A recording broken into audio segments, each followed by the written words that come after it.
अनन्यश्चिन्तयन्तो मां ये जनाः पर्युपासते तेषां नित्याभियुक्तानां योगक्षेमं वहाम्यहम्। अहं योगक्षेमं वहामि तस्य। म्हणजे असा जो माझा भक्त आहे त्या माझ्या भक्ताचं मी योगक्षेम वाहतो असं परब्रह्म परमेश्वर सर्वज्ञ श्री गोपालकृष्ण महाराज यांनी श्रीमद भगवद्गीतेमध्ये सांगितलेले आहे। फक्त माझा अनन्य भक्त पाहिजे। अनन्य म्हणजे एकनिष्ठ। आणि एकनिष्ठ भक्त कसा असावा? ज्ञानेश्वरांनी श्रीमद भगवद्गीतेचं ट्रान्सलेशन केलं ज्ञानेश्वरी, आणि त्या ज्ञानेश्वरीमध्ये हा जो अनन्यश्चिन्तयन्तो मां ये जनाः पर्युपासते तेषां नित्याभियुक्तानां योगक्षेमं वहाम्यहम् हा जो श्लोक आहे श्रीमद भगवद्गीतेतला अनन्य भक्ताचं वर्णन करताना तर ते सांगतात ज्ञानेश्वरीमध्ये ज्ञानेश्वर सांगतात का तो चातक उदयलेया मेघाची वास पाहे भूमीची उदकतया घेणीची नाही। वर्णन त्यांनी केलं, चातकाचं प्रमाण दिलं त्यांनी। जसा तो चातक पक्षी आहे, आकाशातून पडणारं पाणी त्याला दिसतं, तापीचं पाणी दिसतं, गोदावरीचं पाणी दिसतं, नर्मदेचं पाणी दिसतं, गंगेचं पाणी दिसतं, तुमच्या गटाराचं पाणी दिसतं, त्याला सर्व काही दिसतं, परंतु ते कोणतंही तो पाणी पीत नाही। आर्तरव फोडतो, टाहो फोडतो, असं पाहिजे आकाशाकडे पाहून तो आर्तरव फोडतो। आणि तेव्हा आकाशातून त्याला जितकं पाणी लागतं, तहानलेल्या चातकाची तहान भागविण्यासाठी आकाशातून परब्रह्म परमेश्वर त्याच्यासाठी पाणी पाडतो। उदयलेया मेघाची वास पाहे भूमीची उदकतया घेणीची नाही। तो जमिनीवरचं कोणतंच पाणी पित नाही, दवबिंदूचं पाणी पित नाही, कोणतंच पाणी पित नाही। जर पाणी नाही मिळालं तर जीव देऊन टाकल, परंतु कोणतंही पाणी तो पिणार नाही। असं ती उदाहरण आहे का तो चातक उदयलेया मेघाची वास पाहे भूमीची उदकतया घेणीची नाही। तो घेणार नाही, जीवन त्यागणं पसंत करल तो, परंतु तो कोणतंही त्याच्यासाठी सगळं गटारातलंच पाणी आहे। तुम्ही गंगेमध्ये स्नान करता, गटारात झाली ती तुमचं पाप ते वाहून चालली ना घेऊन, आणि ते जे तुमचं पाप आहे ते पाप त्या पापाने रिवर्स मारलं। आता परत येणार आहे 12 वर्षांनी कुंभमेळा येतो नाशिकला। त्या कुंभमेळ्यामुळे यावत जगातील सर्व लोक ज्यांना आस्था आहे ते नाशिकला जातात, त्र्यंबकेश्वरला जातात आणि तिथे आपलं पाप धुवून टाकतात। आणि ती पाप धुता धुता धुता राम तेरी गंगा मैली हो गई, पापियों के पाप धोते धोते। तर अशी ती जे गंगा आहे तर ती मैली झाली। मग आपलं पाप आपण धुवून आलो, आपलं पाप चाललं वाहत वाहत वाहत वाहत बंगालच्या उपसागराला भेटलं ते पाप। आणि मग उन्हाळ्यामध्ये बाष्पीभवन झालं। बाष्पीभवन झाल्यामुळे निसर्गाच्या नियमानुसार, सायन्सच्या नियमानुसार ते जे बाष्पीभवन झालेलं पाप कुठे गेलं? आकाशामध्ये। आणि आकाशामध्ये गेलेलं पाप जलधाराच्या निमित्ताने तुमच्यावर मग जून जुलै ऑगस्ट सप्टेंबरपर्यंत बरसतं ते पाप। म्हणजे पापाने रिवर्स मारला। सांगण्याचं तात्पर्य, मग तुम्ही एकदा डुबकी मारता त्या पाण्यामध्ये, गंगेमध्ये एकदा डुबकी मारली ना, तुमचे पाप नष्ट केले, परंतु त्या पाण्यामध्ये ज्यांचं जीवन आहे, जसे मासे आहेत, मग त्यांचा उद्धार नसता का झाला? त्यांचा उद्धार व्हायला पाहिजे होता, कासवांचा उद्धार झाला पाहिजे होता, जे जलचर प्राणी आहेत त्यांचा उद्धार झाला पाहिजे होता। उद्धार असं ते पापच दिवस मारतं, पुन्हा पुन्हा तेच होतं। जसं जमिनीमध्ये आता तुमचं संडासचं पाणी कुठे जातं? शोष खड्डा केला, जमिनीमध्ये केलं। तेच एखादं बोरवेल चालू केलं, त्या बोरवेलला पाणी लागलं, तिथं फिल्टर झालं ते, पण तेच तर आपण पिऊ राहिलो, दुसरं काय करू राहिलो आपण. आता ही तापी आहे, तापी कुठून कुठून वाहत आली, कोण्या कोण्या सिटीतून वाहत आली. सर्व गटार तर त्या तापीमध्येच आहे, सर्व गटार तर त्या गोदावरीमध्येच आहे, सर्व गटार तर त्या गंगेमध्येच आहे. गंगेमध्ये सोडलं ना आपण, ज्याला पुण्य पावत पापनाशिनी गंगा, मोक्षदायिनी गंगा असं आपण जे म्हणतो, तर आपण असं ते पाप करून राहिलो त्या गंगेला. तर तो हे कोणतंच पाणी पित नाही का, तो चातक उदयले या मेघाची वास पाहे. जेव्हा मेघ येतात तेव्हा तो त्यांच्याकडे पाहतो आणि त्यांना म्हणतो, अरे मला पाणी पाजा, मी तहानलेला आहे. उदयले या मेघाची वास पाहे, भूमीची उदकते या घेण्याची नाही. अशी भक्ती करावी एकनिष्ठ. दुसरं उदाहरण दिलं, हे पक्षाचं दिलं, दुसरं उदाहरण मानवाचं दिलं. कशी अनन्य भक्ती असावी, कशी एकनिष्ठ भक्ती असावी. मानवा पंथाची भक्ती कशी आहे, पतिव्रता धर्माप्रमाणे. म्हणून त्यांनी दुसरं उदाहरण दिलं, जैसी का पतिव्रता अनेक धर्म नेणे सर्वथा, सर्व रक्त दान कथा पतीचं कारण आहे. जशी ती पतिव्रता स्त्री आहे, त्या पतिव्रता स्त्रीने आपले पती संग लग्न लावलं ना, मग पती संग लग्न लावलं त्यासाठी तिला काय काय त्याग करावा लागला. स्वतःच्या घराचा त्याग करावा लागला, स्वतःच्या आईचा त्याग करावा लागला, स्वतःच्या बापाचा त्याग करावा लागला, स्वतःच्या बहिणीचा त्याग करावा लागला, स्वतःच्या भावाचा त्याग करावा लागला, स्वतःच्या मामाचा त्याग करावा लागला, त्या घराचा त्याग करावा लागला, त्या गावाचा त्याग करावा लागला, त्या देशाचा त्याग करावा लागला. आणि इतकंच नव्हे तर नावाचा सुद्धा त्याग करावा लागला. आतापर्यंत तिच्या नावाच्या पुढे वडिलाचं नाव याचं, त्यांचं कुळ याचं, आता ते बंद झालं. आता तिचं लग्न झालं, आता लग्नाच्या नंतर तिचं जे नाव आहे त्या नावाच्या पुढे तिच्या पतीचं नाव येईल. आणि पतीचं जे कुळ आहे ते कुळ त्या कुळात ती सामावून गेलेली आहे. अशी पतिव्रता धर्माप्रमाणे महानुभाव पंथ आहे, एकनिष्ठ भक्ती.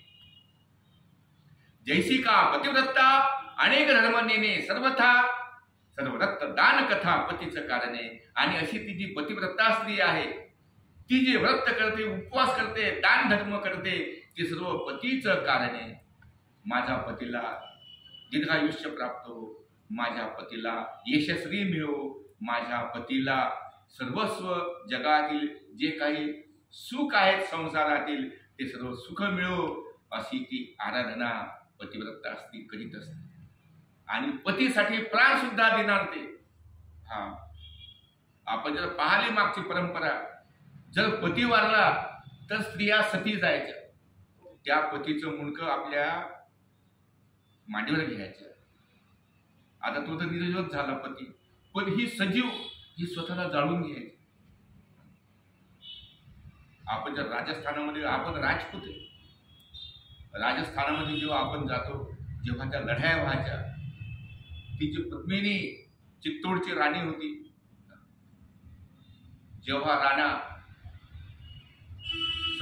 लढाईमध्ये मारला गेला, तो अल्लाउद्दीन खिलजी आला होता. त्याने त्या पद्मिनीला, महाराणी पद्मावतीला पाण्यामध्ये पाहिलं. अतिशय सुंदर अशी ती पद्मावती राणी, आणि तिचा त्यांनी अभिलाष केला. दिल्लीवरून तो चालत चित्तोडला आला. तिथे रतनसिंह आणि त्या खिलजीचं खूप घनघोर युद्ध झालं. आणि त्या घनघोर युद्धामध्ये महाराणा रतन मेला. तर त्या पद्मिनीने जुहार केला. गडावर जितक्या होत्या दास दासी राजपुतांच्या स्त्रिया सर्व मेले ना. मग आता आपली काया बाटली नाही पाहिजे. त्यांनी जोहार केला. अजून तो जोहार कुंड आहे. एकाच वेळी 16,000 स्त्रियांनी पतिव्रता धर्माचं पालन करता करता जीव देऊन टाकला. तर तशी भक्ती देवाला आवडते, एकनिष्ठ भक्ती. आपुला तो देव एक करून घ्यावा, ते विन जीवा सुख नव्हे. त्याशिवाय जीवाला सुख नाही. आपला जो देव आहे तो एकनिष्ठ आपण करून घेतला पाहिजे, तो ज्ञानाने समजून घेतला पाहिजे. म्हणून व्यास म्हणतो, कृष्णात परम किमपि तत्व अहम न जाणे. कृष्णापेक्षा श्रेष्ठ तत्व मला जगात माहिती नाही. कारण त्यांनी 4 वेद, 6 शास्त्र, 18 पुराण त्यांनी लिहिले. असं तो वेद व्यास म्हणतो. कृष्णात परम अद्वितीय असं जे अवतारित्व आहे, जे कार्य आहे, ते कुणाचंच नाही. आणि श्रीकृष्ण भगवंत बालपणापासूनच भगवंतांनी अचाट अशी शक्ती स्वीकारलेली होती. तेरी माया का ना पाया कोई पारे, लीला तेरी तू ही जाने. तेरी माया का ना पाया कोई पारे, लीला तेरी तू ही जाने. ओ बंदी गृह में जन्म लिया और पल भर वहाँ न ठहरा. ओ टूट गए सब ताले, सो गए जो देते थे पहरा. बंदीगृहामध्ये भगवंतांनी अवतार घेतला. डोळ्यामध्ये तेल घासून त्या कंसाने त्यांना तिथे ठेवलं होतं, हत्यारबंद, नंग्या तलवारी सहित. परंतु जेव्हा भगवंताचा जन्म झाला, वद्य अष्टमी बुधदिनी श्रावण मासाला, रोहिणी नक्षत्र आला, चंद्रोदय वेळा, प्रकटला जगजेटी, वर्षती सुमनाला, देवादिक बहु हर्षुनी करीती स्तवनाला, जय देव जय देव. असा तो भगवंत परब्रह्म परमेश्वर. माणूस कुठे चालणार त्याच्या पुढे? परंतु जेव्हा माणसाकडे पैसा येतो, सत्ता येतो, त्याला अहंकार येतो की माझ्यासारखा कोणीच नाही. हा सगळा पैशाचा करिश्मा आहे. जो हे जाणतो त्याला कधी अहंकार येत नाही, त्याला कधी ताठा येत नाही, त्याला कधी मीपणा येत नाही. त्याला माहिती सगळं देवाचं देणं आहे. हे देवाने दिलं आपल्याला सत्कर्म करण्यासाठी, आपलं जीवन सुचारू व्हावं यासाठी. तर असा तो भगवंत प्रकट झाला. सगळे पहारे देणारे पेंगत होते, झोपलेले होते. कारागारामध्ये वसुदेव देवकी होते, हातापायात बंदी वाड्या होत्या. आणि अशा वेळी भगवंताचा स्पर्श होता क्षणी हातातील पायातील बेड्या गळून पडल्या. बंदी खाण्याला जे कुलूप होतं ते तुटून गेलं. भगवंत सुखरूप मथुरेमधून गोकुळामध्ये पोहोचले. मधामध्ये जी यमुना वाहत होती, तिलाही खूप आनंद झाला. परब्रह्म परमेश्वर अवतरलेला आहे आणि मला बी दर्शन पहिले व्हायला पाहिजे. जवळजवळ करी धरी प्रभू तू वसुदेव आपल्या नवजात बालकाला खांद्याला घेतलं होतं, ओसंगी घेतलं होतं. जेव्हा खांद्यापर्यंत पाणी आलं तेव्हा वसुदेवाने त्या बालकृष्णाला टोपलीमध्ये डोक्यात धरलं. आणि हिचाही खूप भक्ती, त्याचीही खूप भक्ती. आता काय करावं? भगवंताने दोघांचंही मन राखलं. याच्या नाकातूनच पाणी जायला लागलं आणि तिथं चाललीच वर मला दर्शन व्हावं म्हणून. मग भगवंताने त्या टोपल्यातून आपला श्रीचरण कमळ काढला आणि तिला स्पर्श केला. आणि स्पर्श होता क्षणी ती यमुना दुभंगून गेली आणि त्याला गाढ रस्ता करून गेला. सुखरूप गोकुळामध्ये गेला. वसुदेवाचं पुत्र वसुदेवाने आपला मुलगा तिला ठेवला.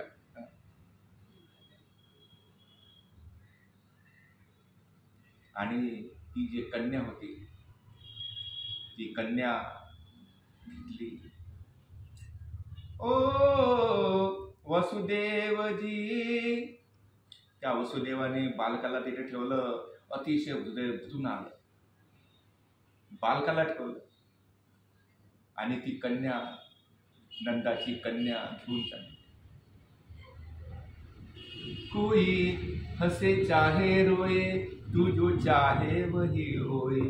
कुणी हसा कुणी रडा, परंतु त्याच्या मनात जे आहे तेच होणार आहे. उचंबळून आलेलं हृदय बालकाला ठेवताना त्याला खूप दुःख झालं, निवार दुःख झालं. ती बालिका घेतली आणि निघाली. तेरी माया का ना पाया कोई पारे, लीला तेरी तू ही जाने. असा तो भगवंत दैदिप्यमान, अशा त्या दैदिप्यमान भगवंताने जो तिन्ही जगाचा मालक, पालक आणि चालक आहे, असा भगवंत म्हणतो की अनन्य चिंत्यंतो माम ये जना परिउपासते. जो माझी अनन्यतेने भक्ती करतो, अनन्य म्हणजे एकनिष्ठ. याची उदाहरणं तुम्हाला दोन दिले ज्ञानेश्वरांनी ज्ञानेश्वरीमध्ये सांगितलेले. अनन्य म्हणजे एकनिष्ठ, न अन्य, इतर नाहीत.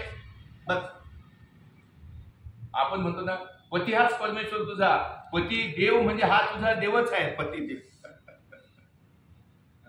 किती सोडलं मावशी तुम्ही? सासरचे 7, माहेरचे 5, 7, 5, 12 लोकांचा सासरवास तुम्ही सहन करता. घरी गेल्यावर आई सांगते, आता तू त्या कुळातली झाली बेटा, त्या कुळाचे जे रीतिरिवाज आहे तू ते आत्मसात कर, त्याप्रमाणे वाग, आमचं नाव जाऊ नको देऊ.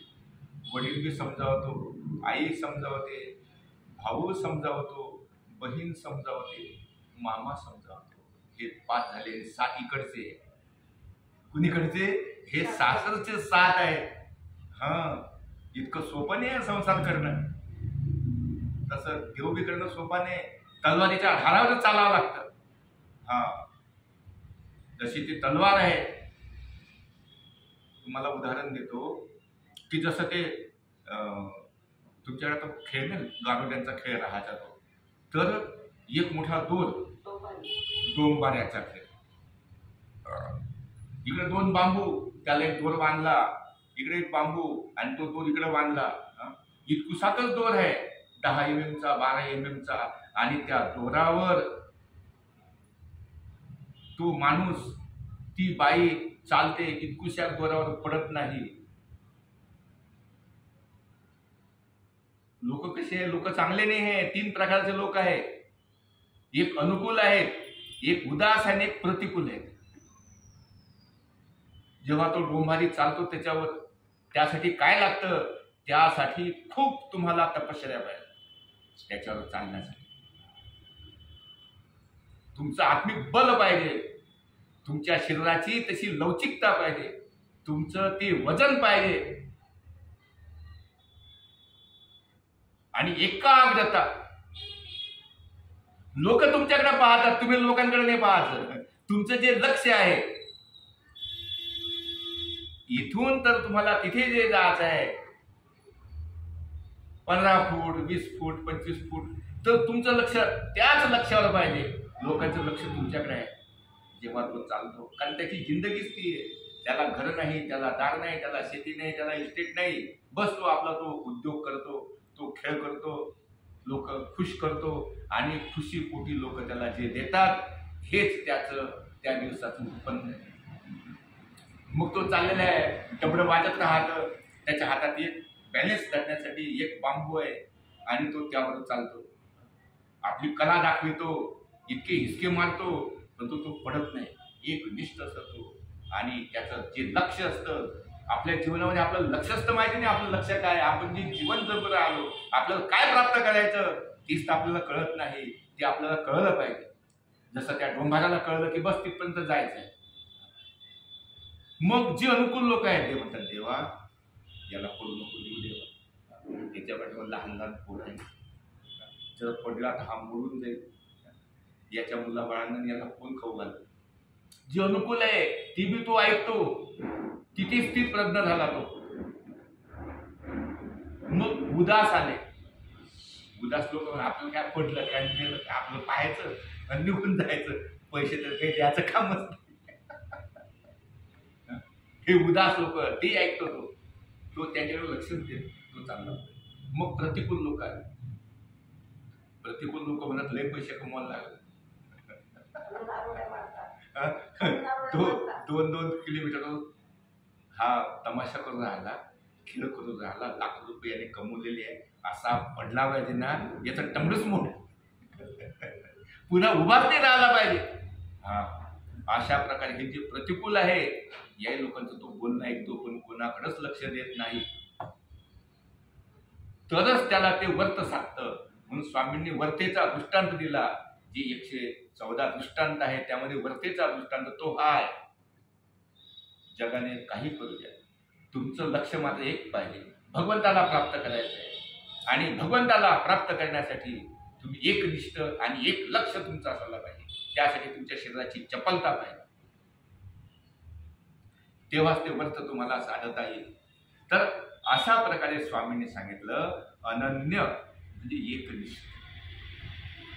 चिंतयंतो माम चिंतयंतो म्हणजे जो माझी चिंता करतो, माझं नामस्मरण करतो, माझे भक्त आहे ना अर्जुना, अशा भक्तांना तेषां नित्याभियुक्तानां त्यांना जे रोजचं लागतं ते मी त्यांना देतो. तुम्हाला जे असेल ते तो भगवंत देतो. योग वहाम्यहम LIC ने आपलं वाक्य घेतलं, ते भगवद्गीतेचं वाक्य घेतलं, योगक्षेमो वहाम्यहम. आम्ही योगक्षम चालतो, जिंदगी भर भी, जिंदगी बाद भी ती योगक्षेम आहे. ते वहामी त्वम योगक्षेमम, मी तुझं योगक्षेम चालवितो अर्जुना. जो माझा असा भक्त आहे मी चालवितो. भगवंतांनी या श्लोकात सांगितलं आहे, किती आधार दिलेला आहे, सपोर्ट दिलेला आहे. सपोर्ट तर मनुष्याच्या जीवनामध्ये पाहिजे. जेथे जातो तेथे तू माझ्या सांगाती चालविसी हाती धरून या. आपण कुठं जातच नाही, तो घेऊन जातो, तो घेऊन जातो, कुठंच जात नाही. तो योग आणून देतो आणि तेव्हा आपण पुढची तयारी करतो. तो आधी सांगतो, विचार देतो की जा तिथे. माझ्या भक्तांना 2 शब्द सांग, मग तुमचं म्हणणं काम तेच काम. भगवंताचं ज्ञान तळागाळापर्यंत पोहोचावं, त्या त्यांच्या जीवनामध्ये जी अपार उत्कृष्टता येणार आहे, जी अपार भक्ती येणार आहे आणि त्या भक्तीमुळे तो भगवंत पोहोचला आहे. आणि भक्तीचा जिव्हाळा तो देवाचा पुतळा. आणि माझं नाव हो का पंडिताचा, किती मोठा पंडित असेल परंतु त्याच्यामध्ये जर भक्तीचा जिव्हाळा नाही, साधू संतांविषयी प्रेम नाही, दान धर्म नाही, सेवाभाव नाही, असा किती मोठा श्रीमंत असेल, गडगंज संपत्तीमान असेल, तरी तो काही कामाचा. ज्याच्याकडे हे गुण आहे, आज जरी त्याची खायची सोय नसेल परंतु तो जर इतका भगवंताविषयी, भगवंताच्या साधनाविषयी जर त्याच्यामध्ये अपार प्रेम आहे, अपार श्रद्धा आहे, अपार भावना आहे, तर भगवंताला त्याला देणेच आहे आणि तो देतोच. आणि त्यासाठीच तुझ्या साधनाची घडो मज सेवा, तुझ्या साधनाची घडो मज सेवा. आणि कन काही मागो तुझ देवा, आणि कन काही मागो तुझ देवा, तुझ्या साधनाची घडो मज सेवा, तुझ्या साधनाची घडो मज सेवा. हे भगवंता मरेपर्यंत तुझ्या साधनाची सेवा घडो, तुझी सेवा घडो. स्थान प्रसाद भिक्षुक वासनिक हे जे आपले 4 साधन आहेत, या 4 साधनाची सेवा आपल्याकडनं घडली पाहिजे. आणि जेव्हा आपण या साधनांची सेवा करतो, जेव्हा भगवंत म्हणतात हे भेटले याचा पाडू जाय, प्रत्यक्ष आम्हीच त्यांना भेटतो. जिथे स्थान प्रसाद भिक्षुक वासनिक हे 4 साधने एकत्र येतात, भगवंताच्या लीळा सांगतात, भगवंताच्या अखिली क्रीडा सांगतात, भगवंताचे जे अवतार कार्य आहे ते सांगतात. म्हणजे जे मी सांगतो इतर कुठल्याही संसारिक गोष्टी न सांगता भगवंताच्या गोष्टी सांगतो. भगवंतांनी काय काय केलं जीवांच्यासाठी, भगवंतांनी कुठे कुठे फिरले. अनवाहनी जो हिंडे देवभूजो, उद्धरी जीवा जो बहु कृपे. अनंत ब्रह्मांड नायक गुजरात देशाचे राजपुत्र होते. काय करू, ते सर्वस्व सोडून यती मुनीचा वेश धारण करून, पायामध्ये चप्पल नाही, अंगावर कपडे नाही, असा तो भगवंत जीवांच्या उद्धारासाठी फिरत फिरत गुजरातमधून महाराष्ट्रामध्ये आलेला आहे. इथे भगवंताला त्यांची भिक्षामध्ये भीक मागतो प्रभू. भीक कशी मागतो? माणूस द्या मज माणूस द्या हो, भीक मागला प्रभू दिसला, प्रभू दिसला. भीक मागतो. अरे मला माणूस द्या. माणूस अरे देवा तुला कोणता माणूस देऊ? तुला देऊ का? भगवंत म्हणलं तो वापस पैसे देतो का? की तिकीट संपल्यावर त्याचे जे उरलेले पैसे आहे ग्राहकाचे तो त्याला वापस देतो का? मग ते सांगता येणार. मग देवा तुला वकील का? वकील तर मोठा न्याय आहे, त्याला सर्व घटना आणि सर्व कानून माहिती आहे, तो देऊ का? देवाने परत सवाल केला, तू मत्तेने आपलं कार्य करतो का?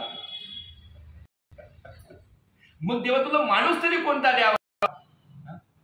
आता तूच सांग तुला माणूस पाहिजे. तर भगवंत म्हणतात, हृदयाचा जो सरसे अन ज्यावर सरळे प्रेम करी. हृदयाचा जो सरळ आहे, सर्वांवर प्रेम करतो, तो सर्वांना घेऊन चालण्याची त्याची क्षमता आहे. सर्वांना त्याच्या त्याच्या योग्यतेनुसार त्यांना सांगतो, संसाराच्या गोष्टी सांगतो, त्याचा संसार कसा चांगला होईल, त्याचा परमार्थ कसा चांगला होईल, त्याने केल्यामुळे प्राप्त होईल, याला यशस्सिद्धी प्राप्त होईल, त्याला सुख प्राप्त होईल. अशा प्रकारे कुठल्याही प्रकारे खडबू न घेता जो त्याच्या जीवनाचं रहस्य, त्याच्या जीवनाचं हित सांगतो. हित ते करावे देवाचे चिंतन, आणि ते हितच म्हणजे देवाचं चिंतन. उठल्या बसल्या नामस्मरण करणे, करून या मन शुद्ध व्हावे. शुद्ध भाव अंतःकरणामध्ये देवा तू माझा मी तुझा, बस या जगामध्ये कोणी नाही. आप्त सहोदर मित्र सुखाचे, सगळे आप्त सहोदर मित्र आहे, सगळे सुखाचे. कोणी न वाली अंती जीवाचे, कोणीच नाही.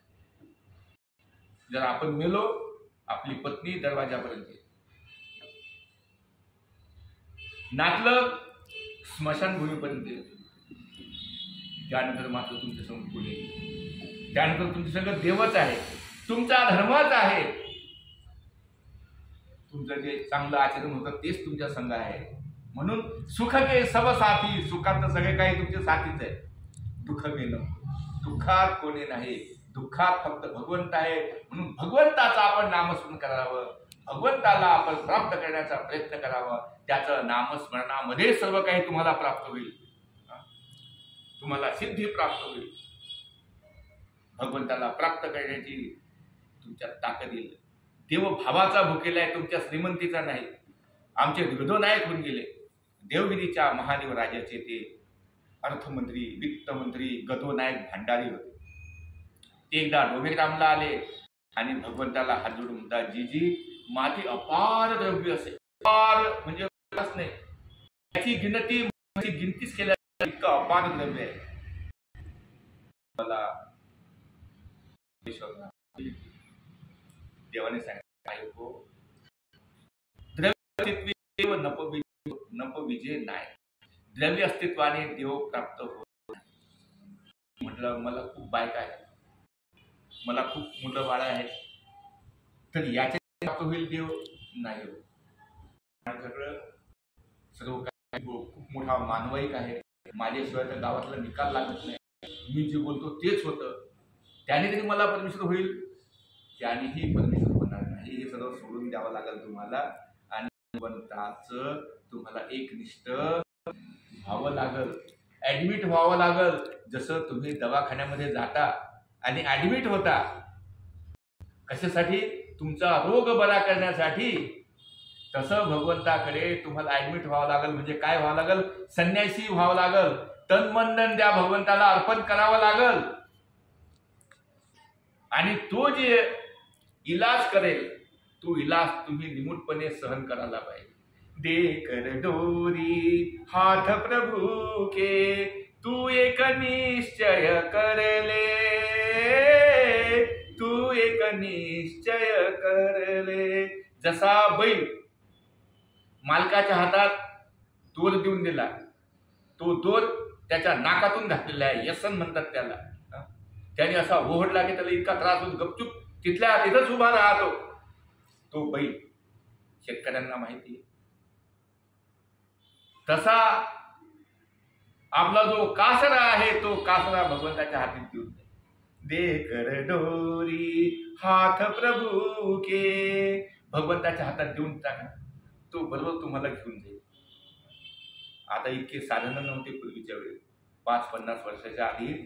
तर मोठ्या मार्केटच्या ठिकाणी लोक जायचे, पाशी घेऊन जायचे, शेंगा घ्यावे. तू एक निश्चय करले, तू एक निश्चय करले, यानी काय होईल? पाप मिटाए ये सब तेरे, भगवंत सगळे तुमचे पाप मिटून टाकल, सगळे ताप मिटवून टाकल. ताप मिटाए ये सब तेरे, चक्रधर कृष्ण मुरार, भजन बिना कोई न उतरा पार. भगवंताच्या भजनाशिवाय कोणीही पार उतरलेला नाही. म्हणून भजन करायला पाहिजे. भजन म्हणजे भक्ती, भजन म्हणजे श्रद्धा भाव. श्रद्धा भावनेने आपण भगवंताला काकुळतीने भगवंताला आठविलं पाहिजे. आणि तेव्हा नामे धावून होई आठविता जैसा आला पांडवा. जसं द्रौपदीने भगवंताला हाक मारले, तिची आता लाज राखण्यासाठी कोणी नव्हतं. तिला जो मोठा गर्व होता, 5 पांडव माझे एकापेक्षा एक, माझा अर्जुन असा आहे, धनुष्याच्या नुसत्या टणक कानाने पूर्ण ब्रह्मांड हरवून जात असा माझा पती आहे, मला कोण हात लावा. परंतु नहीं चालत. समय के आगे झुकना पड़े चाहे होगा बड़ा बल वाला रे भाई, समय का खेल निराला रे भाई, समय का खेल निराला. या समयाचा वेळेचा खेळ मोठा निराळा आहे. आज जे तुमच्याकडे उद्या तुमच्याकडे राहिलं त्याची काही गॅरंटी नाही. श्रीमंती गरिबी दुपारची सावली आहे. जेव्हा सूर्य उगतो तेव्हा सूर्य त्याला वंदन करतात, नमस्कार करतात, सूर्याला पाहतात. जेव्हा आकाशात येतो मध्यान्ही 12 वाजेला कोणी त्याकडे पाहत नाही. त्याचं पाहणं म्हणजे आपले डोळे गमवून बसणे. आणि जेव्हा तो सायंकाळी जातो तेव्हा त्याच्याकडे कोणी लक्ष देत नाही. लोक कसे आहेत, जोपर्यंत तुमच्याकडे आहे, जब तक आपके पास पैसा है तब तक आप सब आपको कहेंगे आप कैसे हो. पैसा चले गया कोई नहीं. आप ये रास्ते से जाते वो देखिए आ रहा कपल, ये मुझे पैसे मांगेगा, वो उधर से चला जाता है कड़की. ये संसार का नियम है. इसलिए भगवान भी आप सब मान, बस यही श्लोक का है. बस उसकी इच्छा पर जो, तुम्हारी इच्छा नहीं, हमें कोई इच्छा नहीं है. भगवान के सहारे जियो, आपका सुख कार्य हो जाएगा. निमित्ताचा धनी केला आणि आपण निमित्ताचे धनी आहे. चांगलं कराल, चांगलं. जे वावर आहे त्या वावरामध्ये गहू पेरले तर गहू ना. जर तुम्ही आता नामस्मरणच केलं, भक्तिमय आपली जी जमीन आहे भरून दिलं, तुम्ही पेरून टाकली भक्ती, नामस्मरण पेरून टाकलं, तर तिथे भक्तीच उगवल. तुमच्या जीवनाचं कल्याण करण्याची तिथे भक्ती उगवल. अहंतेचे मूळ सकंटी उपडावे नाही का. जी अहंता ममता आहे ती उघडून आणि ते चांगलं निर्मळ करून तिथे काय शांतीचे रोप लावावे. शांती जीवनामध्ये शांती अवश्य आहे आणि ती शांती आपण प्राप्त करायला पाहिजे. कारण शांती समाधान हे जेव्हा आपण भगवंताचं नामस्मरण करतो तेव्हा आपल्यामध्ये प्राप्त होतं. आपल्याला जितकं पाहिजे तितकं तो देतो आणि देतो.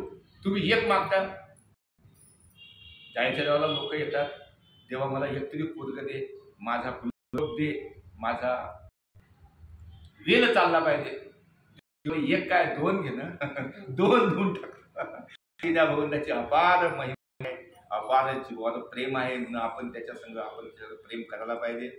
आणि या ठिकाणी श्रीमान